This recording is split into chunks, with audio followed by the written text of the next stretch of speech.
കൃഷ്ണ. എല്ലാവർക്കും മാധവത്തിലേക്ക് സ്വാഗതം. ജന്മാഷ്ടമിയാണ് വരാൻ പോകുന്നത്.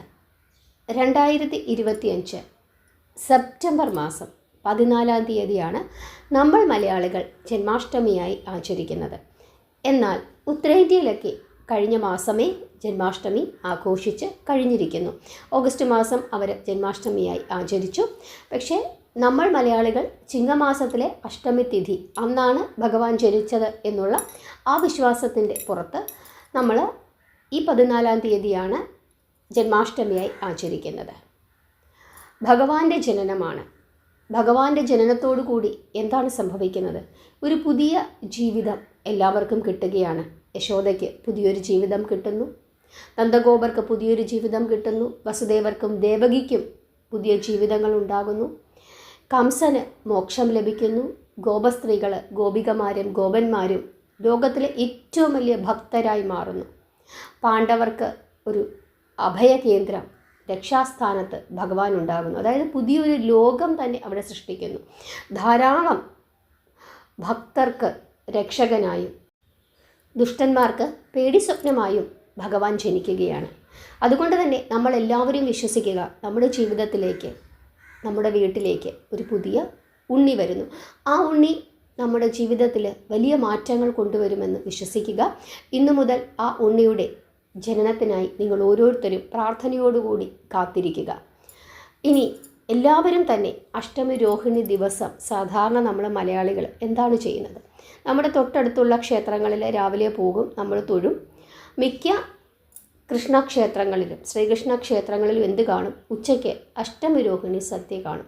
ആ സദ്യയൊക്കെ കഴിച്ച് നമ്മൾ വളരെ സന്തോഷത്തോടു കൂടി വൈകുന്നേരം ഉറിയടിയൊക്കെ കണ്ട് സന്ധ്യയ്ക്ക് നമ്മൾ വിളക്കൊക്കെ തെളിയിച്ച് പ്രാർത്ഥിച്ച് കിടന്നുറങ്ങും. ഇങ്ങനെയാണ് സാധാരണ ഒരു മലയാളിയുടെ ജീവിതം. പക്ഷേ അങ്ങനെ പാടില്ല എന്നാണ് പറയുന്നത്. അതായത് ഭഗവാന്റെ ജനനമാണ്. നമ്മൾ ആ ഒരു ഭഗവാന്റെ ജനനം എന്നുള്ള ആ ഒരു ചിന്ത നമ്മുടെ മനസ്സിലേക്ക് കൊണ്ടുവരണം. അപ്പം നമ്മുടെ വീട്ടിൽ നമ്മുടെ ഒരു മകൾ പ്രസവിക്കാനായിട്ട് നിറഗർഭിണിയായിട്ട് നിൽക്കുന്നു. അന്നേ ദിവസം അവൾ അർദ്ധരാത്രിയിൽ പ്രസവിക്കുന്നു. അവൾക്ക് പ്രസവവേദന എടുക്കുന്നു. അവൾ ആ ഒരു പ്രസവത്തിന് വേണ്ടിയുള്ള തയ്യാറെടുപ്പുകളാണ്. അന്ന് നമ്മൾ എന്താ ചെയ്യുന്നത്? എപ്പോഴും അവളുടെ അടുത്ത് ഇരിക്കും, എപ്പോഴും പ്രാർത്ഥിച്ചു കൊണ്ടിരിക്കും. നല്ല ആഹാരങ്ങൾ പോലും ആ സമയത്ത് നമുക്ക് വയറ് നിറച്ച് കഴിക്കാൻ പോലും എന്ത് ചെയ്യത്തില്ല, തോന്നത്തില്ല. കുഞ്ഞിൻ്റെ ജനനത്തിന് ശേഷമായിരിക്കും പിന്നീട് നമ്മൾ എന്ത് ചെയ്യുന്നത്? നല്ല ആഹാരങ്ങളൊക്കെ കഴിക്കുന്നത്. അതുവരെ ചിലപ്പോൾ നമ്മൾ ആഹാരം വെള്ളം പോലും കുടിക്കാതെ നമ്മുടെ മകൾക്ക് വേണ്ടി നമ്മൾ പ്രാർത്ഥിച്ചുകൊണ്ട് അവിടെ ഇരിക്കും. അതുപോലെ വേണം നമ്മൾ ഇരിക്കാൻ. അതായത് ഭഗവാനെ പ്രാർത്ഥിച്ച് വ്രതമെടുത്ത് ഇരിക്കണമെന്നാണ് പറയുന്നത്. പക്ഷേ പല മലയാളികളും അത് ചെയ്യാറില്ല. കാരണം തൊട്ടടുത്തുള്ള ക്ഷേത്രത്തിൽ വലിയ അന്നദാനമാണ് നടക്കുന്നത്. പായസമൊക്കെ കൂട്ടിയിട്ടുള്ള ഊണുണ്ട്. കഴിക്കാതിരിക്കാൻ നമ്മുടെ മനസ്സ് അനുവദിക്കത്തില്ല. ഭഗവാന്റെ പ്രസാദമാണ് എന്ന് കരുതി എന്തു ചെയ്യും? പോയങ്ങ് കഴിക്കും. വ്രതമെടുക്കാത്ത ആളുകൾക്കൊക്കെ തന്നെ അത് കഴിക്കാം. പക്ഷേ വ്രതമെടുത്ത് പ്രാർത്ഥിച്ചാൽ അത് കൂടുതൽ ഫലസിദ്ധി കൈവരുത്തും എന്നാണ് നമ്മൾ വിശ്വസിക്കുന്നത്. എങ്ങനെയാണ് വ്രതമെടുക്കുന്നത്? അതായത് തലേ ദിവസം 13-ാം തീയതി നമ്മൾ ഒരിക്കലുണ്ണണം. സന്ധ്യയ്ക്ക് മുമ്പ് ഭക്ഷണം കഴിച്ചു നിർത്തണം. 2 നേരവും, അതായത് 13-ാം തീയതിയും 2 നേരവും പഴവർഗ്ഗങ്ങളാണ് കഴിക്കേണ്ടത്. ഉച്ചയ്ക്ക് ഒരു നേരത്തെ ഊണ്. അത് വളരെ ചെറുതായിട്ട് നമ്മൾ ഒരിക്കലൂണ് എല്ലാവർക്കും അറിയാം. അത് പ്രത്യേകിച്ച് പറഞ്ഞു തരേണ്ട കാര്യമില്ല. ചോറോ എന്തെങ്കിലും ചമ്മന്തിയോ ഒക്കെ കൂട്ടി ഉച്ചയ്ക്ക് നമുക്ക് ഒരു നേരം അരി ഭക്ഷണം കഴിക്കാം. എന്നിട്ട് ഈ 13-ാം തീയതി സന്ധ്യയ്ക്ക് നെയ്വിളക്ക് തെളിയിച്ച് ഭഗവാന്റെ ജനനത്തിന് വേണ്ടി നമ്മൾ എന്ത് ചെയ്യണം? പ്രാർത്ഥിക്കണം. ഭഗവാൻ ജനിക്കണം, ആ ജനനം നമുക്ക് ഐശ്വര്യം കൊണ്ടുത്തരണം. ഭഗവാനെ വേണ്ടി നമ്മൾ എന്ത് ചെയ്യുകയാണ്? കാത്തിരിക്കുകയാണ്. ഭഗവാന്റെ ആ ജനനത്തിന് വേണ്ടി നമ്മൾ കാത്തിരിക്കുന്നു. അപ്പോൾ തലേ ദിവസമേ നമ്മൾ എന്ത് ചെയ്യണം? നെയ്വിളക്ക് 5 തിരിയിട്ട് നെയ്വിളക്ക് തെളിയിച്ച് നമുക്കറിയാവുന്ന നാമങ്ങളൊക്കെ ജപിച്ച് ഓം നമോ ഭഗവതേ വാസുദേവായ എന്ന് ജപിക്കുക. അതല്ലെങ്കിൽ വിഷ്ണു സഹസ്രനാമം ജപിക്കുക, അല്ലെങ്കിൽ ഹരേ കൃഷ്ണ എന്ന മഹാമന്ത്രം ജപിക്കുക. എന്തായാലും നമുക്ക് അറിയാവുന്ന നാമങ്ങളൊക്കെ ജപിച്ച് ഭഗവതിയെയും എന്ത് ചെയ്യണം? പ്രാർത്ഥിക്കണം. അന്നേ ദിവസം, അതായത് 13-ാം തീയതി നിങ്ങൾ വിഘ്നേശ്വരനെ പ്രാർത്ഥിക്കണം, ഭഗവാൻ മഹാവിഷ്ണുവിനെ പ്രാർത്ഥിക്കണം, പിന്നീട് അമ്മ മഹാമായെ പ്രാർത്ഥിക്കണം. ഈ 3 ദേവതകളെ തലേ ദിവസം നിങ്ങൾ എന്ത് ചെയ്യണം? പ്രാർത്ഥിക്കണം. പിറ്റേ ദിവസം ഓരോരുത്തരും ഓരോ രീതിയിലാണ് വ്രതം എടുക്കുന്നത്. ചിലരെന്ത് ചെയ്യും? പൂർണ്ണമായ ഉപവാസമായിരിക്കും ചെയ്യുന്നത്. ചിലരെന്ത് ചെയ്യും? തുളസി തീർത്ഥം മാത്രം കുടിച്ചിരിക്കും. ചിലർ വെറും വെള്ളം മാത്രം കുടിച്ച് ഇരിക്കും. ചിലർ തലേ ദിവസത്തെ പോലെ ഒരിക്കലൂണ് എടുക്കും. ഉച്ചയ്ക്ക് ഒരു നേരം ചോറുണ്ണും, ബാക്കി 2 നേരവും പഴവർഗ്ഗങ്ങൾ കഴിക്കും. ചിലർ 3 നേരവും പഴവർഗ്ഗങ്ങൾ മാത്രം കഴിക്കും.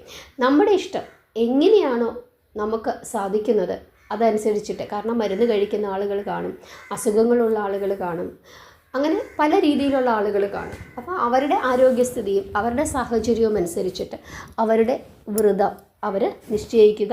അതനുസരിച്ചിട്ട് അന്നേ ദിവസം വ്രതമെടുത്ത് എത്രത്തോളം ഭഗവാനെ പ്രാർത്ഥിക്കാൻ സാധിക്കുമോ, രാവിലെയും സന്ധ്യയ്ക്കും വിളക്ക് തെളിയിച്ച് ഭഗവാനെ പ്രാർത്ഥിക്കാൻ സാധിക്കുമോ, ഇരിക്കുമ്പോഴും നിൽക്കുമ്പോഴും ഒക്കെ എന്ത് വേണം, ഭഗവാനെ പ്രാർത്ഥിച്ചുകൊണ്ടിരിക്കണം. കാരണം അന്ന് രാത്രി ഉണ്ണി പിറക്കുകയാണ്. നമ്മുടെ വീട്ടിലൊരു ഗർഭിണി പ്രസവവേദന എടുത്തിരിക്കുന്നു എന്ന ചിന്ത വേണം നമുക്ക് എന്ത് ചെയ്യാൻ വരേണ്ടത്. അപ്പോൾ അതിന് വേണ്ടിയിട്ടുള്ള തയ്യാറെടുപ്പുകളായിരിക്കണം നമ്മുടെ മനസ്സിലേക്ക് നമ്മൾ ആ ഒരു ചിന്ത എന്ത് ചെയ്യണം, കൊണ്ടുവരണം. അങ്ങനെ ഭഗവാന്റെ ജനനത്തെ പറ്റിയിട്ടുള്ള കഥകൾ കേൾക്കുക, ഭാഗവതം വായിക്കുക, കഥകൾ വായിക്കുക, ഭാഗവതം കേൾക്കുക, ഭഗവാന്റെ കീർത്തനങ്ങൾ കേൾക്കുക, ജപിക്കുക. നമുക്ക് എന്തൊക്കെ ചെയ്യാൻ പറ്റുമോ, അതായത് അന്നേ ദിവസം മുഴുവനും നിങ്ങളുടെ മനസ്സിൽ എന്തായിരിക്കണം, ആ ഉണ്ണി മാത്രമായിരിക്കണം. ആ ഉണ്ണി നിങ്ങളുടെ ജീവിതത്തിലേക്ക് വരികയാണ്, നിങ്ങളുടെ വീട്ടിലേക്ക് വരികയാണ്. പിന്നീടുള്ള ജീവിതം എന്ത് ചെയ്യുകയാണ്, നിങ്ങളുടെ ജീവിതം മാറി മറിയുകയാണ്.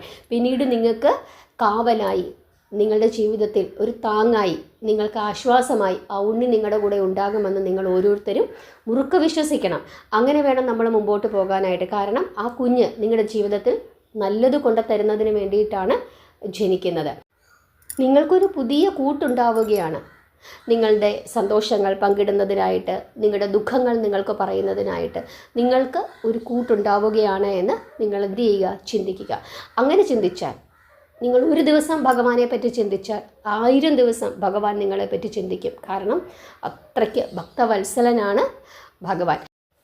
നമ്മുടെ ജീവിതത്തിലെ എല്ലാ പ്രതിസന്ധികളിൽ നിന്നും നമ്മളെ രക്ഷിച്ച് നമ്മളെ കൈപിടിച്ച് മുമ്പോട്ട് കൊണ്ടുപോകുന്നതിനായി നമ്മുടെ വീട്ടിലേക്ക് ഒരാൾ വരികയാണ് എന്ന് നിങ്ങൾ എന്ത് ചെയ്യുക, ചിന്തിക്കുക. അങ്ങനെ നിങ്ങൾ ചിന്തിച്ചാൽ തീർച്ചയായിട്ടും അർജുനനെ എങ്ങനെയാണ് ഭഗവാൻ തൻ്റെ കൈപിടിച്ച് മുമ്പോട്ട് കൊണ്ടുപോയത്, അർജുനൻ്റെ എല്ലാ പ്രതിസന്ധികളിൽ നിന്നും ഭഗവാൻ എങ്ങനെയാണ് കാത്തുരക്ഷിച്ചത്, അതുപോലെ നിങ്ങളെയും സർവേശ്വരൻ കാത്തുരക്ഷിക്കുമെന്ന് നിങ്ങൾ ഉറച്ചു വിശ്വസിക്കുക. അതുപോലെ അർദ്ധരാത്രിയിലാണ് ഭഗവാന്റെ ജനനം. അതായത് ഏകദേശം 12 മണി മുതൽ 12:45 വരെയുള്ള ഏകദേശം ആ സമയത്താണ് ഭഗവാന്റെ ജനനം നടക്കുന്നത്. അതുകൊണ്ട് തന്നെ നിങ്ങൾ സന്ധ്യയ്ക്ക് വിളക്ക് തെളിയിച്ച് പ്രാർത്ഥിക്കുകയാണെങ്കിൽ, നിങ്ങൾക്ക് സാധിക്കുമെങ്കിൽ രാത്രി ഏകദേശം 12:45 കഴിയുന്നത് വരെ, 1 മണി വരെയെങ്കിലും നിങ്ങളുടെ ആ വിളക്ക് അണയാതെ ഇരിക്കുന്നതാണ് ഏറ്റവും ഉത്തമം. ആ കിടാവിളക്കിൽ നിങ്ങൾ നാമം എത്രത്തോളം സമയം നിങ്ങൾക്ക് ആ നാമം ജപിച്ച് പ്രാർത്ഥിക്കാൻ സാധിക്കുമോ അങ്ങനെ പ്രാർത്ഥിക്കുന്നത് വളരെ വളരെ ശ്രേയസ്കരമാണ്. ഒരു 12 മണിയൊക്കെ ആകുമ്പോഴേക്കും നിങ്ങൾക്ക് ഒരു 10 ഉണ്ണിയപ്പമെങ്കിലും നിങ്ങളുടെ കൈകളാൽ ഉണ്ടാക്കി രാത്രി 12 മണിക്കും 12:45 ഇടയ്ക്കുള്ള സമയത്ത് ഭഗവാന് സമർപ്പിച്ച് ആ സമയത്ത് വിഷ്ണു സഹസ്രനാമം ജപിക്കാനോ, അതല്ലെങ്കിൽ ഓം നമോ ഭഗവതേ വാസുദേവായ എന്ന് ജപിച്ച് പ്രാർത്ഥിക്കാനോ, അല്ലെങ്കിൽ ഹരേ കൃഷ്ണ എന്ന മഹാമന്ത്രം ജപിച്ച് പ്രാർത്ഥിക്കുവാനോ സാധിക്കുന്നുണ്ടെങ്കിൽ അങ്ങേറ്റം ശ്രേയസ്കരമാണ്. കാരണം ഭഗവാന്റെ ജനന സമയമാണ്.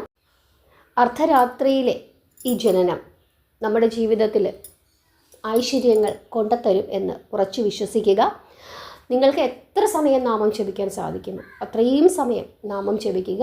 എന്നിട്ട് പിറ്റേ ദിവസം, അതായത് ജന്മാഷ്ടമിയുടെ പിറ്റേ ദിവസം 15-ാം തീയതി രാവിലെ കുളിച്ച് ക്ഷേത്രത്തിൽ പോയി തീർത്ഥം സേവിച്ച്, അതല്ലെങ്കിൽ വീട്ടിലിരുന്ന് പ്രാർത്ഥിച്ച് തീർത്ഥം സേവിച്ച് നിങ്ങളുടെ വ്രതം അവസാനിപ്പിക്കാവുന്നതാണ്. അപ്പോൾ ഇങ്ങനെയാണ് അഷ്ടമി രോഹിണി വ്രതം നിങ്ങൾ എടുക്കേണ്ടത്, ജന്മാഷ്ടമി വ്രതം എടുക്കേണ്ടത്. അതുപോലെ അന്നേ ദിവസം ജന്മാഷ്ടമി ദിവസം ക്ഷേത്രത്തിൽ ഭാഗ്യസൂക്ത പുഷ്പാഞ്ജലി ചെയ്യിപ്പിക്കുന്നത് വളരെ വളരെ ശ്രേയസ്കരമാണ്. നിങ്ങൾക്ക് മനസ്സിലായി എന്ന് വിശ്വസിക്കുന്നു. ആ ദിവസത്തിൻ്റെ പ്രാധാന്യം മനസ്സിലായി എന്ന് വിശ്വസിക്കുന്നു. നാമം ജപിച്ച് ശീലിച്ചിട്ടില്ലാത്തവർ, ഭഗവാന്റെ പാതയിലേക്ക് ഇതുവരെ എത്തിയിട്ടില്ലാത്തവർ ഇന്നു മുതൽ ഭഗവാന്റെ ജനനത്തിനായി കാത്തിരിക്കുക. ഭഗവാന്റെ പാതയിലേക്ക് നിങ്ങൾ തീർച്ചയായും എത്തുമെന്നുള്ള കാര്യത്തിൽ 100% ഉറപ്പാണ്. നാമം ജപിക്കാൻ ബുദ്ധിമുട്ടുള്ള ആളുകൾ ഒരു ദിവസം ഒരു തവണ ഒരു നാമമെങ്കിലും ജപിച്ച് ശീലിക്കുക. ഇരുന്ന് നാമം ജപിക്കാനായിട്ട് പലരും ഇരിക്കുമ്പം അവർക്ക് മടി വരും, ഉറക്കം വരും, വേറെ ചിന്തകളൊക്കെ വരും. ചിലർക്ക് അങ്ങനെയൊക്കെ വരും, ഇരിക്കാൻ പറ്റില്ല. അങ്ങനെയുള്ളവർ നടന്നുകൊണ്ടൊക്കെ ഒന്ന് ചെറുതായിട്ട് നാമം ജപിച്ച് ഹരേ കൃഷ്ണ എന്നൊക്കെ ജപിച്ചുകൊണ്ടൊക്കെ ഒന്ന് നടന്ന് നിങ്ങളുടെ ഉള്ളിലുള്ള ആ നെഗറ്റീവിനെയൊക്കെ പുറന്തള്ളുക. അതിന് പറ്റിയ സമയമാണ് ഇനി വരാൻ പോകുന്നത്. നിങ്ങൾക്ക് മനസ്സിലായി എന്ന് വിശ്വസിക്കുന്നു. നാമം ജപിക്കുക, പ്രാർത്ഥിക്കുക. ഹരേ കൃഷ്ണ.